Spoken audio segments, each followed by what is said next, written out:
लगातार आप देख रहे हैं। और ममता बनर्जी इसलिए भी रुकी हुई हैं क्योंकि 1.5 घंटे से भवानीपुर की जो काउंटिंग है वो अभी रुकी हुई है।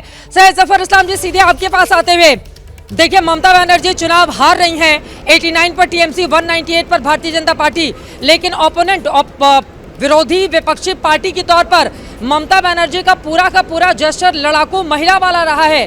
वो हार इतनी आसानी से मानती नहीं है जफर इस्लाम साहब, और इसी वजह से काउंटिंग सेंटर पर उनकी मौजूदगी है भवानीपुर में।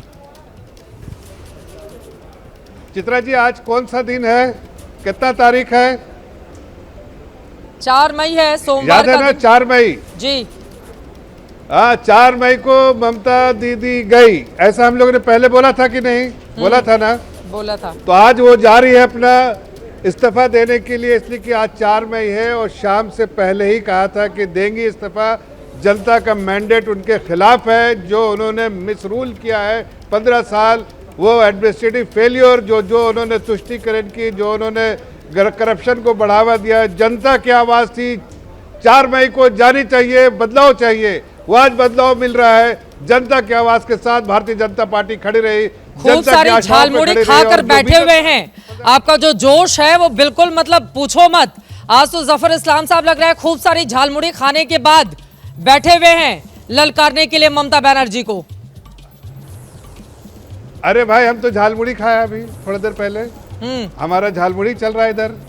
थोड़ा रसगुल्ला भी खा रहा हूँ, ऐसा नहीं रसगुल्ला भी खा रहा हूँ। लेकिन हकीकत यह है कि ममता बनर्जी आज सुबह तक जो बड़ी बड़ी बातें कर रही थी, उनके सारे नेता जो हैं, नेतागण सब बड़ी बड़ी बातें कर रहे थे, लेकिन हकीकत ये थी कि उनको भी मालूम था कि वो शाम तक उनको पराजय मिलेगी।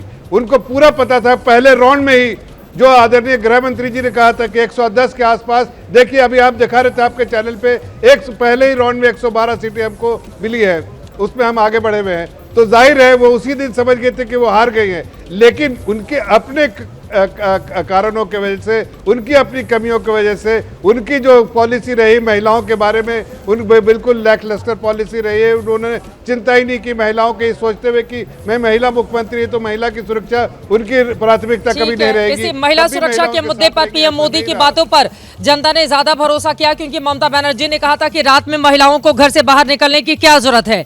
बीजेपी ने बड़ा मुद्दा बनाया और कहा कि बीजेपी की सरकार आएगी तो रात के 1 बजे, 2 बजे, 3 बजे महिलाएं कभी भी बिल्कुल सुरक्षित अपने आप को महसूस करते हुए जाकर बंगाल के किसी भी हिस्से में घूम सकती हैं। और शायद भारतीय जनता पार्टी के इस वाक्य ने कमाल किया। फिलहाल फेज वाइज आपको आंकड़े जल्दी से बताते हुए महिमा सिंह जी, उसके बाद मैं आपके पास आऊंगी। फर्स्ट फेज में जो वोटिंग हुई थी 152 सीटों पर, उसमें भारतीय जनता पार्टी 109 सीटों पर अपनी बड़ी बढ़त लगातार बनाए हुए है। अभी तक का ये जो 198 का आपको रुझान दिखा रहे हैं, इसका ब्रेकअप मैं आपको समझा रही हूँ। फर्स्ट फेज में 109 सीटों पर भारतीय जनता पार्टी की बड़ी बढ़त कायम है, और 141 सीटों पर जो दूसरे फेज में 29 तारीख को वोट पड़े थे, उसमें 75 सीटों पर बीजेपी की बड़ी बढ़त लगातार रुझानों में कायम है। ये इसका ब्रेकअप है। महिमा जी, अब सीधे आपके पास आते हुए, अब ना खुदा ही मिला, ना बिसाले सनम, ना इधर के रहे ना उधर के हम। पश्चिम बंगाल में तो कांग्रेस का सुपड़ा साफ, उम्मीद थी रही सही असम को लेकर, वहां पर भी देखिए 100 के पार जा चुकी है बीजेपी, 20 पर कांग्रेस पार्टी। हालांकि बधाई लेने के लिए केरला, जहां पर कमाल का प्रदर्शन किया है कांग्रेस ने आज। महिमा सिंह जी, जय हिंद। चित्रा जी, मैं तो फैज के अंदाज में ये कहना चाहूंगी कि कटते भी चलो, बढ़ते भी चलो, बाजू भी बहुत हैं, सर भी बहुत, चलते भी चलो कि अब डेरे मंजिल ही पे डाले जाएंगे। तो इसलिए ये चुनाव दर चुनाव लोकतंत्र की रीढ़ मजबूत होती है इस देश में। लोकतंत्र जो हम सबके अस्तित्व का आधार है, उसे स्वस्थ रखना भी हम सभी का बराबर का कर्तव्य है। और ऐसे में मुझे लगता है कि आज 4 प्रदेशों के जब नतीजे आ रहे हैं, केरल हमारे खाते में जा रहा है, और एक राज्य जो है, 2 राज्य भाजपा के खाते में जाते हुए दिख रहे हैं, तो ऐसे में मंथन करना तो आवश्यक है ही, लेकिन इसी के साथ साथ ये भी देखना आवश्यक है चित्रा जी कि संस्थाओं का दुरुपयोग हुआ कि नहीं हुआ। मैं तो एक सीधा सा सवाल पूछना चाहती हूं कि जब राष्ट्र के नाम संदेश दिया प्रधानमंत्री ने, तो क्या वो आचार संहिता का उल्लंघन था कि नहीं था? आज तक के इतिहास में ऐसा कभी हुआ था क्या? तो इसी ये जो सारे सवाल हैं, ये जनता के मन में मौजूद हैं, कायम हैं।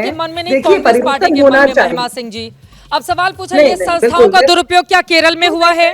आप मानेंगे कि केरल में संस्थाओं का दुरुपयोग हुआ है? एकमात्र लेफ्ट की सरकार थी, वो भी टाटा बाय बाय हो गई। तो जब अगर केरल में देश नहीं की हुआ है, जनता कांग्रेस जीत रही है, तो बंगाल में बीजेपी सुनिए। जीत रही है, तो संस्थाओं का दुरुपयोग कर रही है महिमा सिंह जी। चित्रा जी, आप बड़ी सधी हुई संचालिका हैं। आपने एक सवाल पूछा, मैं उसका उत्तर दे रही हूं। मैंने देखा भाजपा के प्रवक्ता ने भी उत्तर दिया। मैं उम्मीद करती हूं आप मुझे उसी तरीके से, सटीक तरीके से उत्तर